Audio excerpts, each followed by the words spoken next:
ഡച്ചുകാർ. പോർച്ചുഗീസുകാർക്ക് ശേഷം ഇന്ത്യയിലെത്തിയ രണ്ടാമത്തെ വിദേശ ശക്തിയാണ് ഡച്ചുകാർ. പോർച്ചുഗീസുകാർക്ക് ശേഷം ഇന്ത്യയിലെത്തിയ രണ്ടാമത്തെ വിദേശ ശക്തിയാണ് ഡച്ചുകാർ. ഡച്ചുകാർ ഇന്ത്യയിലെത്തിയ വർഷം 1595 ഡച്ചുകാർ ഇന്ത്യയിലെത്തിയ വർഷം 1595 ഇന്ത്യയിലെത്തിയ ആദ്യത്തെ ഡച്ച് പൗരനാണ് കോർണോലിസ് ഡി ഹൗണ്ട്മാൻ. ഇന്ത്യയിലെത്തിയ ആദ്യത്തെ ഡച്ച് പൗരനാണ് കോർണലിസ് ഡി ഹൗട്ട്മാൻ. കോർണലിസ് ഡി ഹൗട്ട്മാൻ ആണ് ഇന്ത്യയിലെത്തിയ ആദ്യത്തെ ഡച്ച് പൗരൻ. ഡച്ച് ഈസ്റ്റ് ഇന്ത്യ കമ്പനി അഥവാ VOC സ്ഥാപിതമായ വർഷം 1602 Dutch east India company VOC എന്ന് അറിയപ്പെടുന്നു. അത് സ്ഥാപിതമായ വർഷം 1602 ഡച്ചുകാർ 1605 ഇന്ത്യയിലെ ആദ്യത്തെ ഫാക്ടറി സ്ഥാപിച്ചത് ആന്ധ്രാപ്രദേശിലെ മസൂലി പട്ടണത്താണ്. അപ്പോൾ ഡച്ചുകാർ ഇന്ത്യയിലെ ആദ്യത്തെ ഫാക്ടറി 1605 സ്ഥാപിക്കുന്നത്. അത് മസൂലി പട്ടണത്താണ്. ആന്ധ്രാപ്രദേശിലുള്ള മസൂലി പട്ടണത്താണ് ഡച്ചുകാർ ഇന്ത്യയിലെ അവരുടെ ആദ്യത്തെ ഫാക്ടറി സ്ഥാപിക്കുന്നത്. പോർച്ചുഗീസുകാരിൽ നിന്നും ഡച്ചുകാർ കൊച്ചി പിടിച്ചെടുത്ത വർഷം 1663 പോർച്ചുഗീസുകാരിൽ നിന്നും ഡച്ചുകാർ കൊച്ചി പിടിച്ചെടുത്തത് 1663 1690 വരെ ഡച്ചുകാരുടെ ഇന്ത്യയിലെ ആസ്ഥാനമായിരുന്നത് പുലിക്കാട്ടാണ്. 1690 വരെ ഡച്ചുകാരുടെ ഇന്ത്യയിലെ ആസ്ഥാനം പുലിക്കാട്ടായിരുന്നു. ഡച്ചുകാരുടെ ഗുജറാത്തിലെ പ്രധാന വ്യാപാര കേന്ദ്രമാണ് സൂററ്റ്. സൂററ്റ് ഡച്ചുകാരുടെ ഒരു വ്യാപാര കേന്ദ്രമാണ്. അത് സ്ഥിതി ചെയ്യുന്നത് ഗുജറാത്തിലാണ്. ഗുജറാത്തിലെ ഡച്ചുകാരുടെ പ്രധാന വ്യാപാര കേന്ദ്രമാണ് സൂററ്റ്. ലന്തക്കാർ എന്നറിയപ്പെടുന്നത് ഡച്ചുകാരാണ്. ഡച്ചുകാർ അറിയപ്പെടുന്ന മറ്റൊരു പേരാണ് ലന്തക്കാർ. ലന്തക്കാർ എന്നറിയപ്പെടുന്നതും ഡച്ചുകാരാണ്. ഡച്ചുകാർ കേരളത്തിൽ സാമൂതിരിയുമായി വ്യാപാര കരാർ ഉണ്ടാക്കി. ഡച്ചുകാർ കേരളത്തിലെ ഏത് ഭരണാധികാരിയുമായിട്ടാണ് വ്യാപാര കരാർ ഉണ്ടാക്കിയെന്ന് ചോദിക്കാം. അത് സാമൂതിരിയുമായിട്ടാണ്. ഡച്ചുകാർ സാമൂതിരിയുമായിട്ടാണ് വ്യാപാര കരാർ ഉണ്ടാക്കിയത്. ഡച്ചുകാരുടെ പ്രധാന കോളനിയായിരുന്ന രാജ്യമാണ് ഇന്തോനേഷ്യ.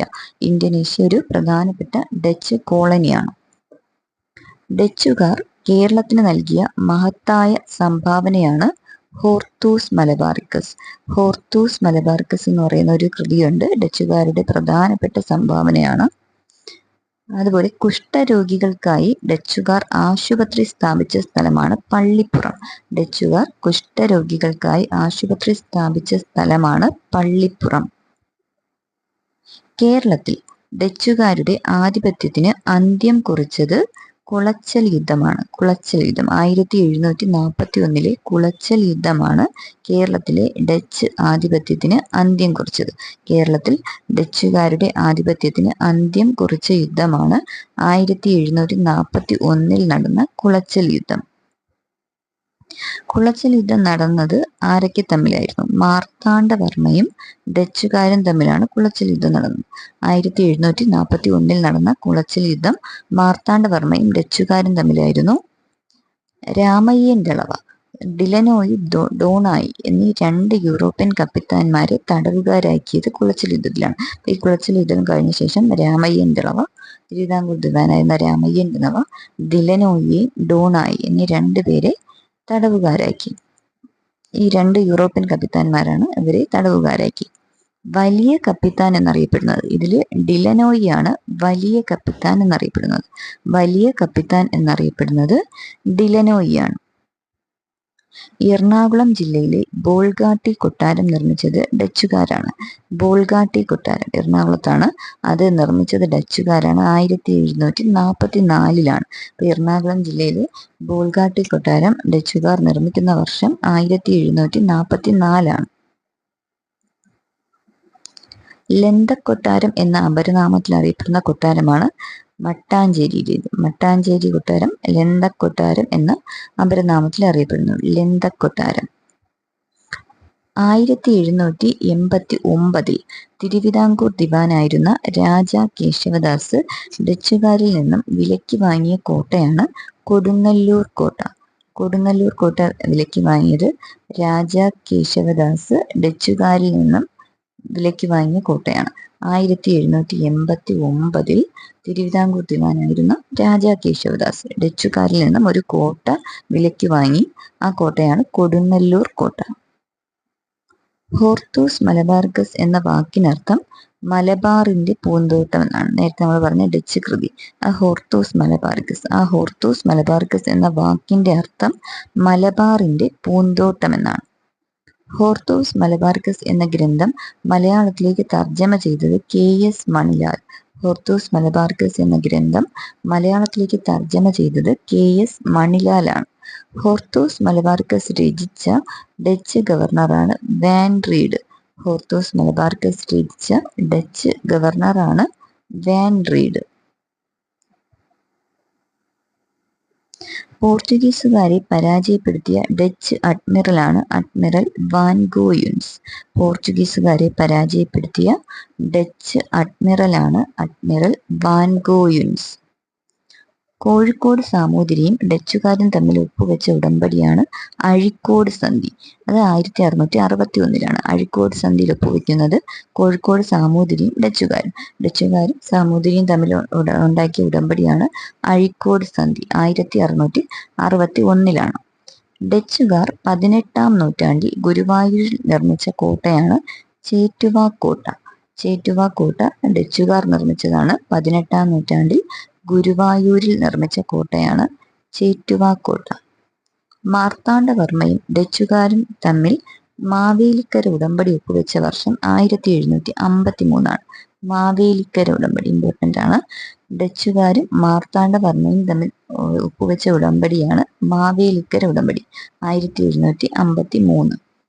കേരളാരാമം എന്നറിയപ്പെടുന്ന ഗ്രന്ഥമാണ് ഹോർത്തൂസ് മലബാർക്കസ്. കേരളാരാമം എന്നറിയപ്പെടുന്ന ഗ്രന്ഥമാണ് ഹോർത്തൂസ് മലബാർക്കസ്. ഹോർത്തൂസ് മലബാർക്കസ് പ്രസിദ്ധീകരിച്ചത് ആംസ്റ്റർഡാമിൽ നിന്നാണ്. ഹോർത്തൂസ് മലബാർക്കസ് ആംസ്റ്റർഡാമിൽ നിന്നാണ് പ്രസിദ്ധീകരിച്ചത്. 1678-നും 1703-നും ഇടയ്ക്ക് 12 വാല്യങ്ങളായിട്ടാണ് ഈ ഹോർത്തൂസ് മലബാർക്കസ് പ്രസിദ്ധീകരിക്കുന്നത്. 1678-നും 1703-നും ഇടയിലുള്ള കാലയളവിൽ 12 വാല്യങ്ങളായി ആംസ്റ്റർഡാമിൽ നിന്നാണ് ഹോർത്തൂസ് മലബാർക്കസ് പ്രസിദ്ധീകരിച്ചത്. ഹോർത്തൂസ് മലബാർക്കസിൽ പ്രതിപാദിച്ചിരിക്കുന്ന ആദ്യത്തെ വൃക്ഷം തെങ്ങാണ്. ഈ കൃതി ഹോർത്തൂസ് മലബാർക്കസിൽ പ്രതിപാദിച്ചിരിക്കുന്ന ആദ്യത്തെ വൃക്ഷം തെങ്ങാണ്. അവസാനത്തെ വൃക്ഷം ആലാണ്. ഹോർത്തൂസ് മലബാർക്കസിൽ പ്രതിപാദിച്ചിരിക്കുന്ന ആദ്യത്തെ വൃക്ഷം തെങ്ങ്, അതിൽ പ്രതിപാദിച്ചിരിക്കുന്ന അവസാനത്തെ വൃക്ഷം ആലാണ്. മലയാള ലിപി അച്ചടിച്ച ആദ്യ ഗ്രന്ഥമാണ് ഹോർത്തൂസ് മലബാർക്കസ്. ആദ്യമായി മലയാളം ലിപി അച്ചടിച്ച ഗ്രന്ഥം ഹോർത്തൂസ് മലബാർക്കസിലാണ്. മലയാളത്തിൽ അച്ചടിച്ച ആദ്യത്തെ വാക്ക് തെങ്ങ് എന്നാണ്. മലയാളത്തിൽ അച്ചടിച്ച ആദ്യത്തെ വാക്ക് തെങ്ങ് എന്നാണ്. ഹോർത്തൂസ് മലബാർക്കസിന്റെ രചനയിൽ സഹായിച്ച മലയാളി വൈദ്യനാണ് E.T. അച്യുതൻ. ഹോർത്തൂസ് മലബാർക്കസിന്റെ രചനയിൽ സഹായിച്ച മലയാളി വൈദ്യനാണ് E.T. അച്യുതൻ. E.T. അച്യുതന്റെ സ്മാരകമായ കുറിയാല് സ്ഥിതി ചെയ്യുന്ന സ്ഥലം കടക്കരപ്പള്ളിയാണ്. ആലപ്പുഴയിലെ കടക്കരപ്പള്ളിയിലാണ് E.T. അച്യുതന്റെ സ്മാരകമായ കുറിയാല് സ്ഥിതി ചെയ്യുന്നത്. കുറിയാല് സ്ഥിതി ചെയ്യുന്നത് കടക്കരപ്പള്ളി, ആലപ്പുഴയാണ്. E.T. അച്യുതന്റെ സ്മാരകമാണ്. ഹോർത്തൂസ് മലബാർക്കസിലെ ചിത്രങ്ങൾ വരച്ചത് ജോൺ മാത്യൂസ് ആണ്. ഹോർത്തൂസ് മലബാർക്കസിലെ ചിത്രങ്ങൾ വരച്ചത് ജോൺ മാത്യൂസ് ആണ്. ഹോർത്തൂസ് മലബാർക്കസിന്റെ രചനയിൽ സഹായിച്ച പരിഭാഷകനാണ് ഇമ്മാനുവൽ കർനെയ്റോ. ഹോർത്തൂസ് മലബാർക്കസിന്റെ രചനയിൽ സഹായിച്ച പരിഭാഷകനാണ് ഇമ്മാനുവൽ കർനെയ്റോ. ഹോർത്തൂസ് മലബാർക്കസിന്റെ മലയാള പതിപ്പ് പ്രസിദ്ധീകരിച്ചതിന് നേതൃത്വം നൽകിയത് കേരള സർവകലാശാലയാണ്. ഹോർത്തൂസ് മലബാർക്കസിന്റെ മലയാളം പതിപ്പ് പ്രസിദ്ധീകരണത്തിന് നേതൃത്വം നൽകിയത് കേരള സർവകലാശാലയാണ്. ഡച്ചുകാരുടെ പ്രധാന സംഭാവനകളാണ് ഇനി പറയുന്നത്. ഉപ്പ് നിർമ്മാണം, തുണിക്ക് ചായം മുക്കൽ, തെങ്ങ് കൃഷി പ്രോത്സാഹനം. ഇതൊക്കെ ഡച്ചുകാരുടെ പ്രധാന സംഭാവനകളായിരുന്നു. അതായത് അവർ ഉപ്പ് നിർമ്മാണത്തിൽ വിദഗ്ധരായിരുന്നു. അതുപോലെ തുണിയിൽ ചായം മുക്കുന്ന വിദ്യ അവർക്കറിയാമായിരുന്നു. തെങ്ങു കൃഷിയേക്ക് അവർ പ്രോത്സാഹിപ്പിച്ചിരുന്നു. ഡച്ചുകാരുടെ ബംഗാളിലെ പ്രധാന വ്യാപാര കേന്ദ്രം ചിൻസുരയാണ്. ഡച്ചുകാരുടെ ബംഗാളിലെ പ്രധാന വ്യാപാര കേന്ദ്രമാണ് ചിൻസുര. 1690 ശേഷം ഡച്ചുകാരുടെ ആസ്ഥാനം പുലിക്കാട്ടിൽ നിന്നും നാഗപട്ടണത്തേക്ക് മാറ്റി. 1690 ശേഷം ഡച്ചുകാരുടെ ആസ്ഥാനം പുലിക്കാട്ട് നിന്നും നാഗപട്ടണത്തേക്ക് മാറ്റി. കേരളവുമായി വാണിജ്യബന്ധം സ്ഥാപിച്ച യൂറോപ്പിലെ ആദ്യത്തെ പ്രൊട്ടസ്റ്റന്റ് ജനവിഭാഗമാണ് ഡച്ചുകാർ. യൂറോപ്പിലെ ആദ്യത്തെ പ്രൊട്ടസ്റ്റന്റ് ജനവിഭാഗം, കേരളവുമായി വാണിജ്യബന്ധം സ്ഥാപിച്ച യൂറോപ്പിലെ ആദ്യത്തെ പ്രൊട്ടസ്റ്റന്റ് ജനവിഭാഗമാണ് ഡച്ചുകാർ.